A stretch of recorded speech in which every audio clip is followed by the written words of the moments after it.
성경 말씀은 시편 46편입니다. 시편 46편 1절에서 11절 교독으로 봉독하겠습니다. 하나님은 우리의 피난처시요 힘이시니 환난 중에 만날 큰 도움이시라.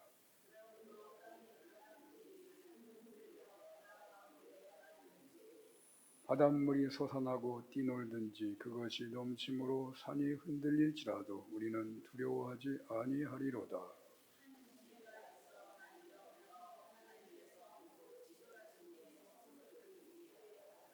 하나님이 그 성중에 계심에 성이 흔들리지 아니할 것이라. 새벽에 하나님이 도우시리로다.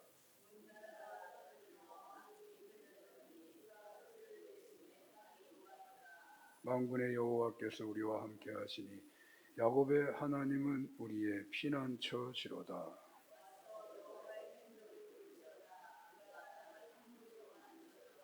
그가 땅끝까지 전쟁을 치게 하시며 활을 꺾고 창을 끊으며 수레를 불사르시는도다.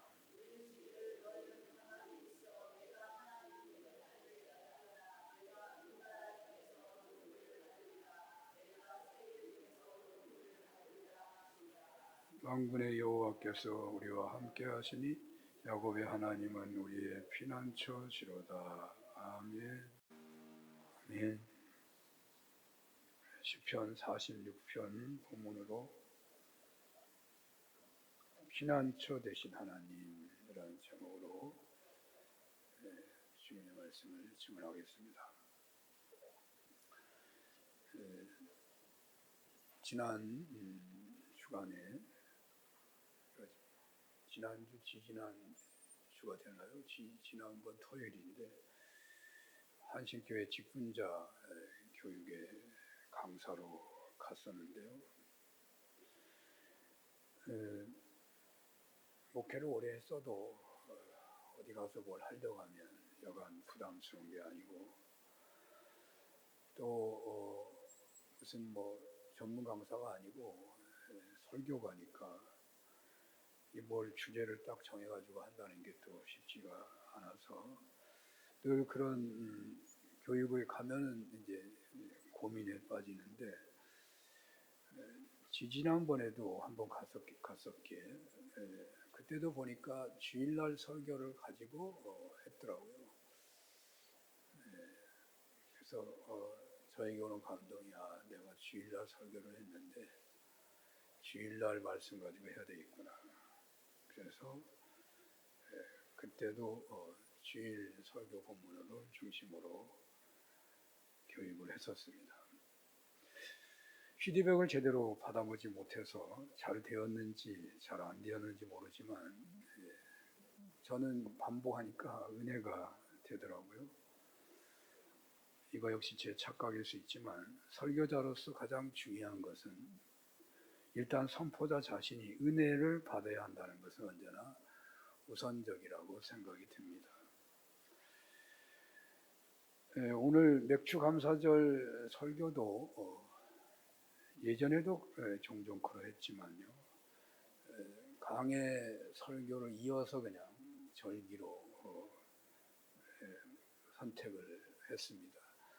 절기에 맞는 성경 본문을 선택해서 설교도 하지만 이 46편의 말씀을 볼 때에 감사절의 말씀으로 합당하게 될 수 있겠다라는 믿음이 생겨서 그냥 지난번에 45편, 오늘 46편의 말씀을 전하게 되었습니다. 이 시간 제가 그 집회에 드린 말씀을 좀 드려본다면 직분자로서 복을 받기를 원하십니까? 직분자로서 승리하기를 원하십니까? 직분자로서 쓰임받기를 원하신다면 여러분의 입술에 은혜를 머금고 살아야 합니다.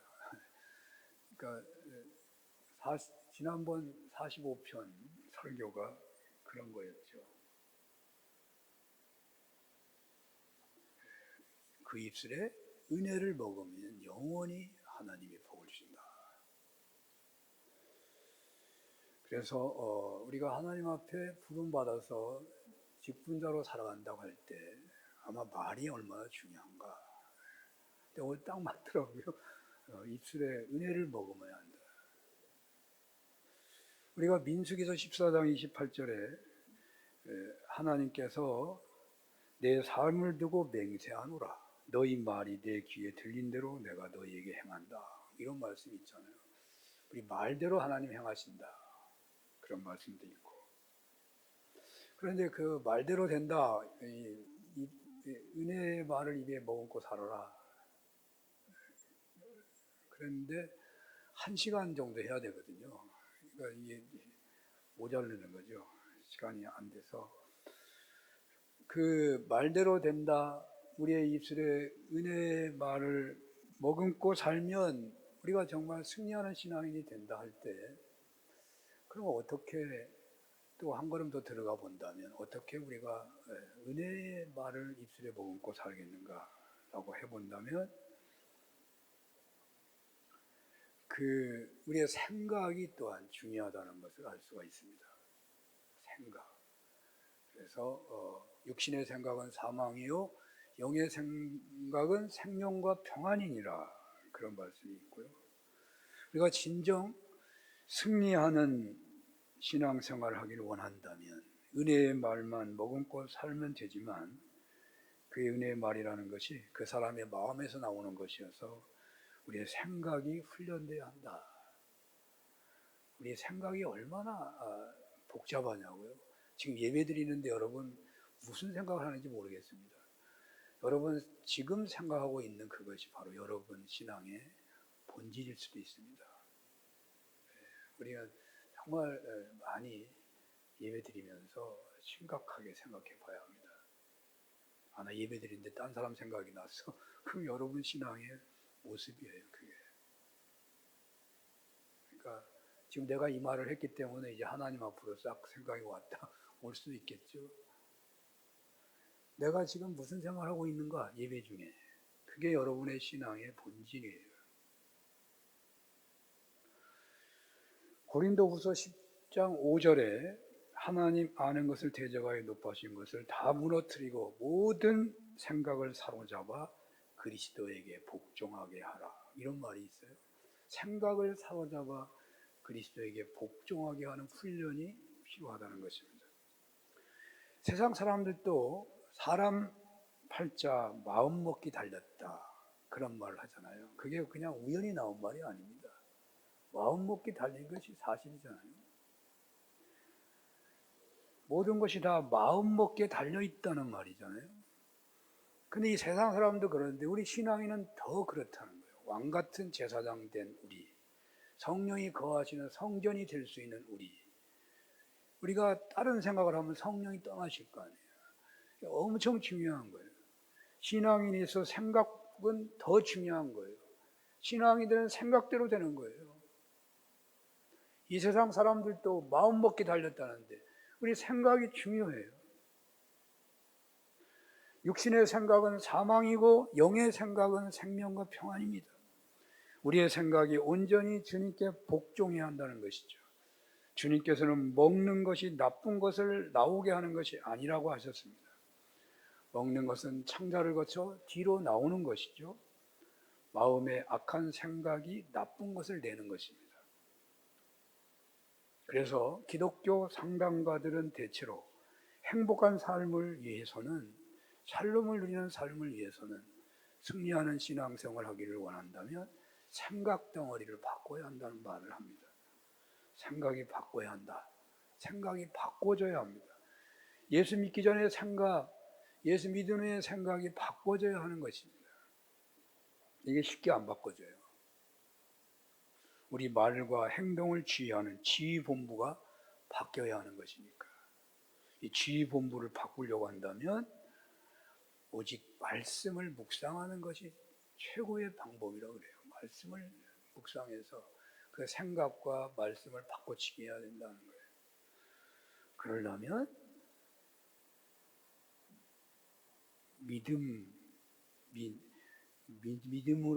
믿음으로 믿기만 하면 된다라는 것이 또한 중요한 거예요. 믿어야 된다는 거죠. 말씀을 믿어야 한다. 육신의 생각을 버리고 영의 생각으로 살 때에 그의 입술은 은혜를 머금게 돼요. 그렇게 하기 위하여 말씀을 믿는 믿음대로 된다는 확신 안에서 말씀을 묵상하고 그 말씀으로 생각을 바꿔야 합니다. 그런 식의 집회였습니다.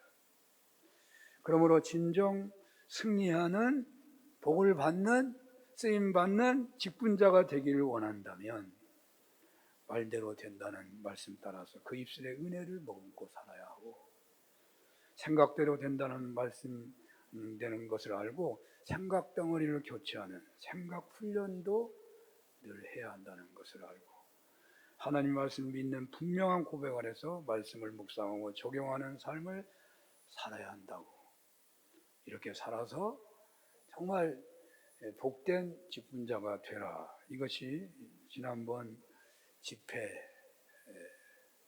직분자 집회의 중심 내용이었습니다. 그때 은혜가 대해서 여러분들에게 전하게 다시 요약해서 말을 해봤습니다만, 어떻게 전해지든 승리하는 신앙인들이 다 되기를 기원하며, 그러므로 말대로 된다는 것 꼭 기억하시고, 생각대로 된다는 것, 믿음대로 된다는 것 꼭 기억하시고, 은혜의 말을 입에 머금는 은혜, 육신의 생각은 버리고 영의 생각으로 생각 덩어리를 바꾸는 그런 은혜, 믿음대로 된다는 확신에 거할 수 있도록 믿음을 키우는 기도와 말씀 적용의 훈련을 늘 마음에 품고 살아서 진정 승리하는 신앙인들, 쓰임받는 신앙인들, 복된 신앙인들 다 되시기를 축원합니다. 그런데요, 승리하는 신앙생활을 위해서 입술에 은혜의 말을 머금는다, 생각을 훈련한다, 믿음을 성장시킨다, 이 복잡하잖아요. 조금 신앙 승리를 한마디로 장담할 수 있는 그런 태도를 생각해 본다면 어떤 것이 있을까요? 말대로 된다, 은혜의 말을 입술에 머금고 산다. 근데 조금 뭔가 모르게 좀 부족한 느낌이 들어요. 생각대로 된다. 그게 맞는 말인데, 왠지 하루에도 수도 없이 생각이 변하기 일쑤인데, 상상하면 좀 이게 쉬운 문제가 아니구나 하는 생각도 들고요. 믿음대로 된다, 확실하죠. 그런데 예수님 공생애 중에 제자들 책망하는 내용의 핵심 중에 하나는 믿음이 적은 자들아, 맨날 믿음이 없는 자들아, 이런 책망을 많이 받아요. 여러분 잘 아는 대로 베드로가 얼마나 믿음이 대단합니까? 대단한 신앙 고백을 했어요. 그런데 한순간에 무너져가지고 사탄아 물러가라 하는 책망을 듣기도 해요. 내가 온전한 믿음 안에서 행동한다는 것인가, 내가 온전한 믿음 안에서 행동을 한 것인가 하는 의문을 가지기 쉽다는 거죠. 믿음대로 충성한다고 하더라도. 그렇다면 말대로 생각대로 믿음대로를 다 포함할 수 있는 말을 찾는다면 어떤 말이 있을까? 오늘 감사절이기도 해서 상상합니다마는, 하나님께 진정으로 감사할 수만 있다면 이 모든 것이 포함될 수도 있지 않을까 하는 생각을 해보는 것입니다. 진정한 감사가 차고 넘친다면 아마도 분명 그 입술에 은혜가 넘치고 있을 것입니다. 하나님을 향하여 진심으로 감사가 차고 넘친다면 그의 생각은 이미 거룩한 생각으로 차 있을 것입니다. 하나님을 향하여 진심으로 감사가 차고 넘친다면 그는 이미 모든 일을 믿음으로 결단하고 믿음으로 고백하고 믿음으로 행하고 있지 않을까요? 오늘 맥주 감사절, 이 시간 하나님을 향하여 감사가 차고 넘치고 있다면 여러분은 최고의 예배자가 되고 있는 것입니다. 오늘 감사절에 어떤 감사로 여러분들의 생각과 마음과 입술과 믿음을 채울 수가 있겠습니까? 오늘 최첨단의 과학시대를 살고 있는 신앙인으로서 무엇을 감사할 수 있겠습니까? 오늘 대한민국이라는 나라의 백성으로서 열심히 살아가는 신앙인으로서 무엇을 감사할 수 있겠습니까? 오늘 산운교회 성도로서 직장이거나 사업을 하는 사람으로서 교회 생활하는 중에 여러 가지 봉사에 힘쓰고 있으며 살아가는 신앙인으로서 무엇을 감사할 수 있겠습니까? 오늘 감사드리는 여러분들 각자의 마음속에 나름대로 생각하는 감사가 있겠죠. 제가 앞에 설교 서론으로 말씀을 드린 것은 사실은요, 오늘 감사절에 주님께 가장 크게 감사드리는 그런 내용이 되어서 제가 여호와로 드려봤던 겁니다. 또 그렇게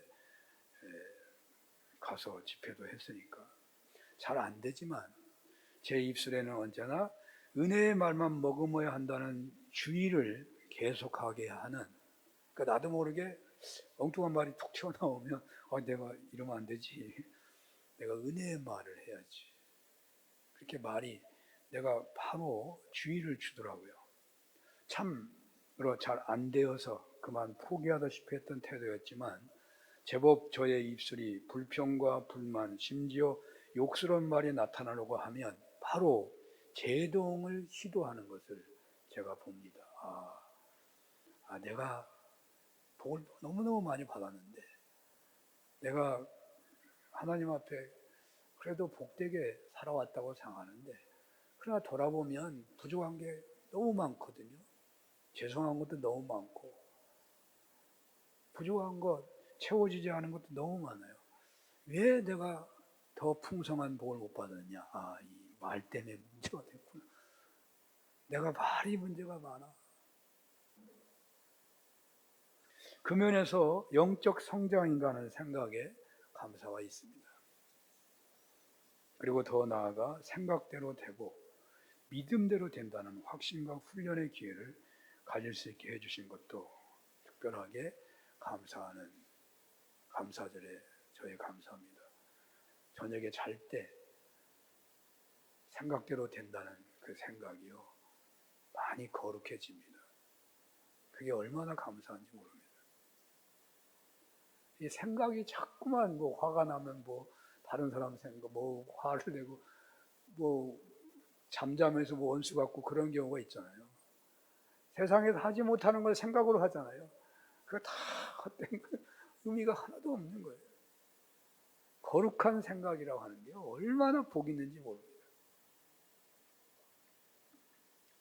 여러분은 어떤 감사가 있으십니까?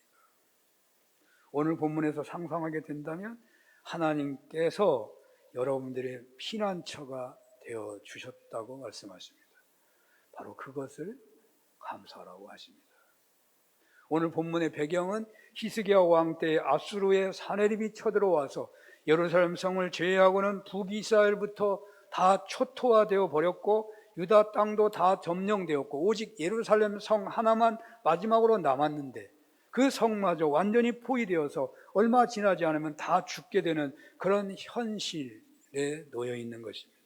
사면초가 피할 데가 한 곳도 없는 그런 처지였습니다. 바로 그 자리에서 죽음의 문턱에서 마지막 혼신의 힘을 다하여 하나님께 매달려 기도했더니 하나님께서 극적인 방법으로 아수르 군대를 하룻밤 사이에 몰살시키고 사내립으로 그 포위를 풀고 철수하게 하셨다는 것입니다. 이사야서 37장 33절에서 36절에 자세하게 나와요. 37장에 보면 자세히 나오거든요. 그 중심 내용만 좀 읽어본다면 여호와께서 아수르 왕에 대하여 이같이 이르시되 그가 이 성에 이르지 못하며 화살 하나도 이리로 쏘지 못하며 방패를 가지고 성이 가까이 오지도 못하며 흉벽을 쌓고 치지도 못할 것이요 그가 오던 길 곧 그 길로 돌아가고 이 성에 이르지 못하리라. 나 여호와의 말이니라. 대저 내가 나를 위하여 내 종 다윗을 위하여 이 성을 보호하며 구원하리라 하셨나이다. 여호와의 사자가 나가서 아수르 진중에서 18만 5천인을 쳤으므로 아침에 일찍 일어나 본즉 시체뿐이라. 오늘 시편 46편 시인은 1절에서 바로 이런 역사적 배경 속에서 하나님 우리의 피난처시오 힘이시니 환난 중에 만날 큰 도움이시라고 고백하고 있습니다. 본문 7절에서는요 만군의 여호와께서 우리와 함께 하시니 야곱의 하나님 우리의 피난처이시로다 라고 또 노래합니다. 그리고 11절에는요 결론이죠. 결론 7절과 똑같이 반복해서 말합니다. 만군의 여호와께서 우리와 함께 하시니 야곱의 하나님은 우리의 피난처이시로다. 그렇습니다. 만군의 여호와께서 이스라엘의 역사적인 위기 국면에서 히스기야 왕부터 온 백성들이 베옷을 입고 통에 자복하며 부르짖었더니 하나님께서 특별하고 극적인 방법으로 적군 아수르를 퇴각하게 만드셨다는 것입니다. 그리하여 시인은 하나님 우리의 피난처시라고 만군의 하나님께서 우리와 함께 하시니 야곱의 하나님 우리의 피난처시라고 반복적으로 노래하고 있습니다. 3번이나 하고 있는 거거든요. 3번. 본문에서 이렇게 반복적으로 피난처가 되시는 하나님을 노래하고 있으니 오늘 맥주 감사절에 우리의 감사도 바로 피난처 되신 하나님께 감사하면 어떠하겠습니까? 라고 질문해 보는 것입니다. 제가 새벽에 나도 모르게 생활 예화를 들곤 하여서 언제 설교 시간에 했는지 잘 모르겠습니다만은 제 친구 간증을 다시 전해보려고 합니다. 제 친구는요 50대 초반쯤에 이암 수술을 받았습니다. 수술 결과가 좋아서 5년 넘도록 재발이 되지 않았지만 위가 작아져서 언제나 소식만 해야 했고 조금만 주위를 소홀히 하면 여지없이 소화불량이라는 그 아픔을 겪고 살아야 했죠. 세월이 많이 지났어요. 뭐 수술하면 원래 그러니 하고 살잖아요. 위가 작으니까. 근데 어느 날 통화를 했는데 이암 수술 이후 그냥 적당히 후유증 치료해 가면서 살아왔는데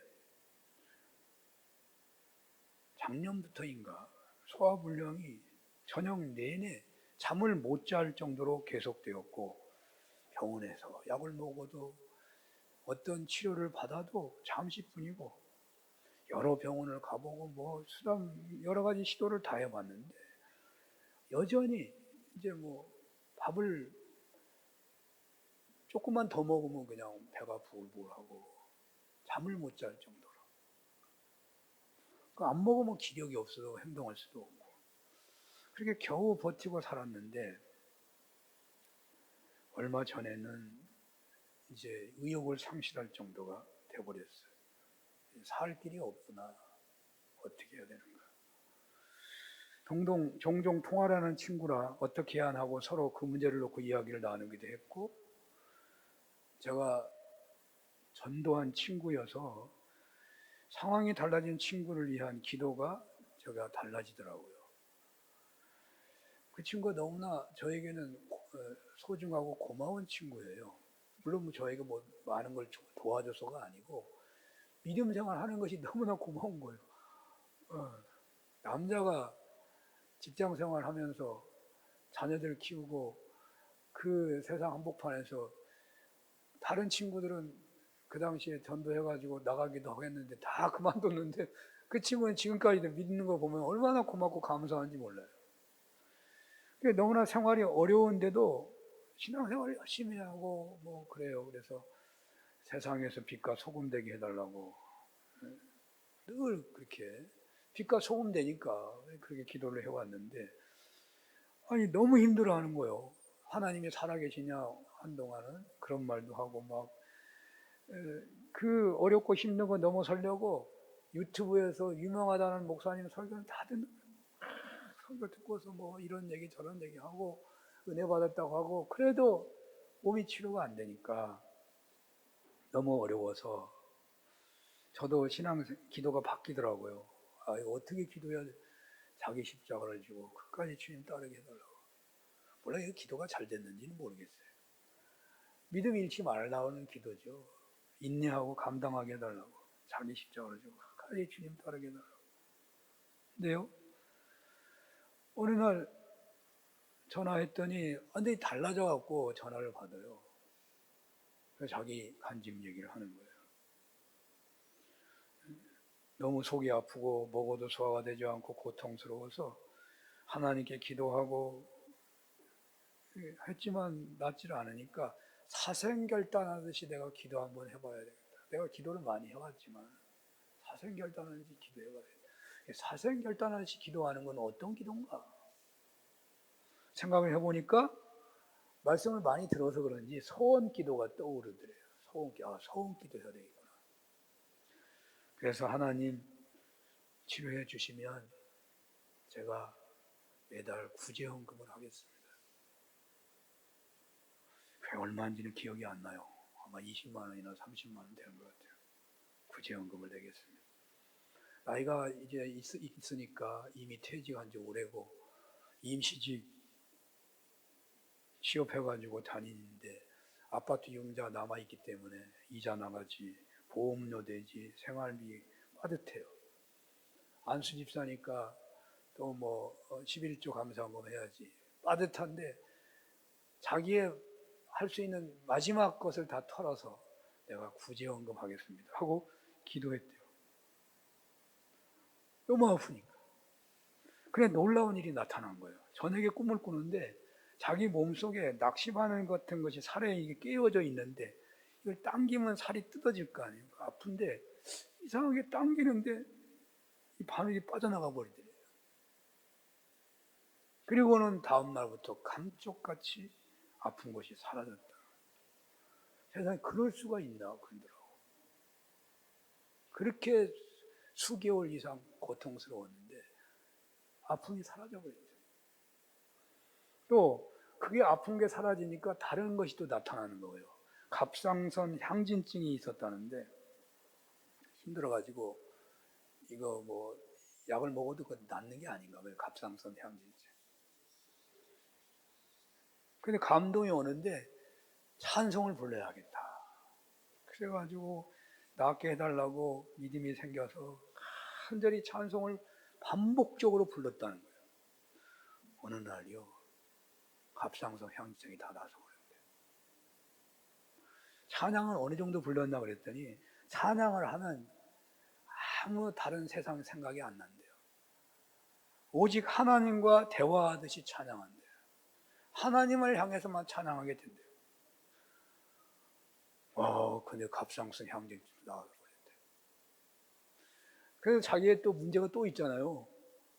또 있는데 차마 하나님께 못하겠더래. 그거는 치료해달라고 못하겠더래.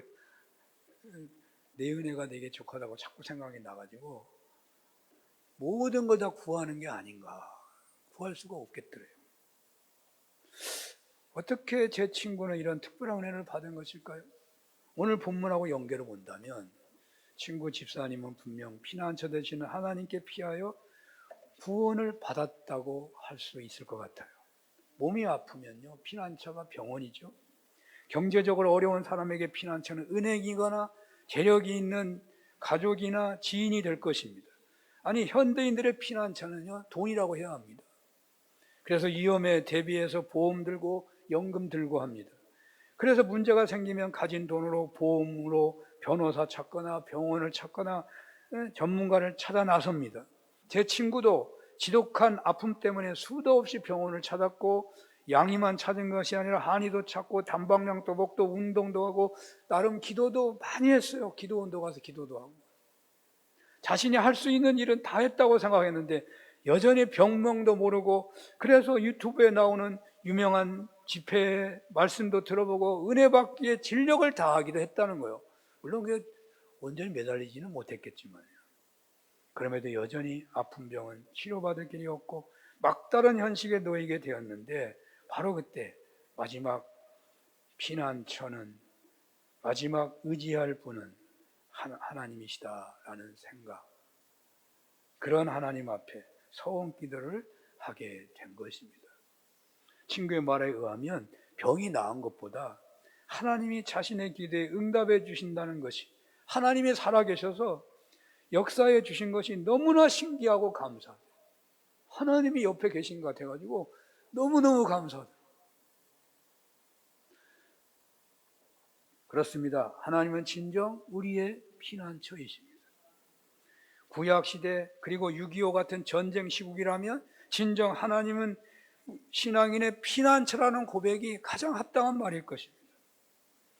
여기 피난처가 되신다는 것은 오늘날로 한다면 어떤 위기가 있다고 하더라도 도움을 받을 수 있는 하나님이고, 의지하기만 하면 어떤 문제라도 병이라도 구원하시고 치료해 주시는 하나님이라는 뜻일 것입니다. 김진혁 교수라는 분이 계셔요. 글을 참 잘 쓰더군요. 어려운 것을 쉽게 쓰는데 그냥 너무 어려우니까 쉬워도 어렵긴 해요. 이분이 신학 공부라는 책을 썼어요.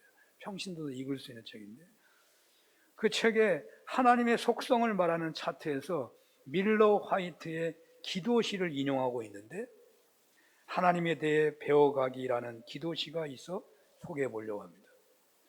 오직 하나님께 의지하게 하소서. 결코 변하지 않으시는 분이시며 무엇이 내게 최선인지 나보다 더 잘 아시는 분께, 훌륭한 아버지가 자녀가 선하게 자라도록 필요한 것들, 유익한 것들, 지혜롭게 유용하게 행복한 모든 것들을 헤아릴 수 없는 방식으로 한 번에 베풀어 주시는 하나님께 오직 의지하게 하소서. 그렇습니다. 오직 하나님께 의지하는 신앙인은 하나님은 결코 변하지 않으시는 하나님이심을 믿기에 무엇이 내게 최선인지 나보다 더 잘 아시는 하나님만 의지하게 된다는 것입니다.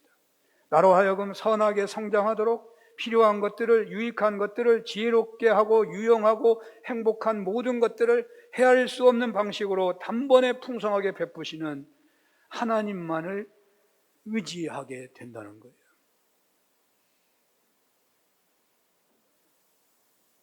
바로 오늘 시편 시인이 피난처 되시는 하나님께 피한다는 말과 통한다고 보겠습니다. 제 친구의 간증 이야기에 혹 부러워할 수 있을 것입니다. 나도 그런 은혜를 체험하고 싶다 할 수 있을 것입니다. 그대로 하면 되겠지 할 수도 있을 것이고, 그리고 그렇게 해서 은혜가 임하기도 할 것입니다.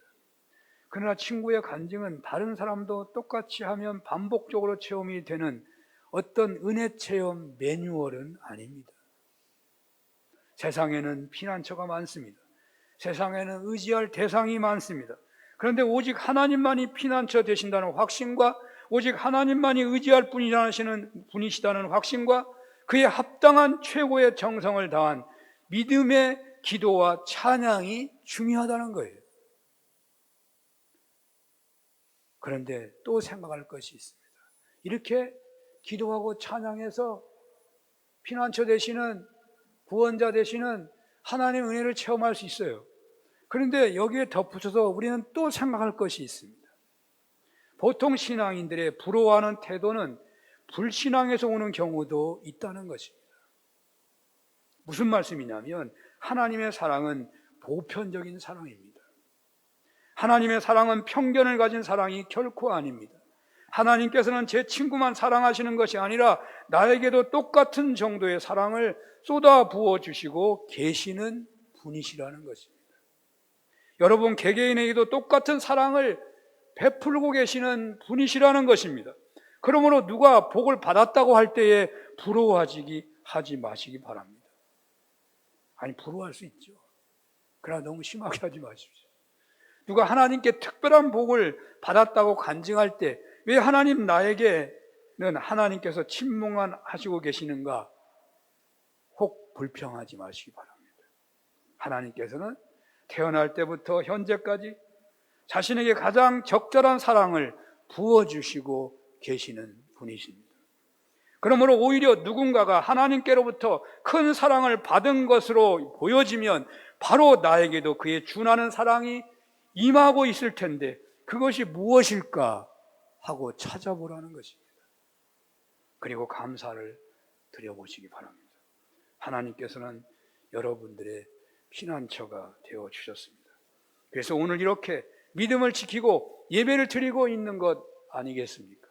하나님께서는 언제나 여러분 각자에게 결코 변하지 않으시는 분이시며 무엇이 여러분들에게 최선인지 여러분 자신보다 더 잘 아시는 하나님으로 함께하고 계십니다.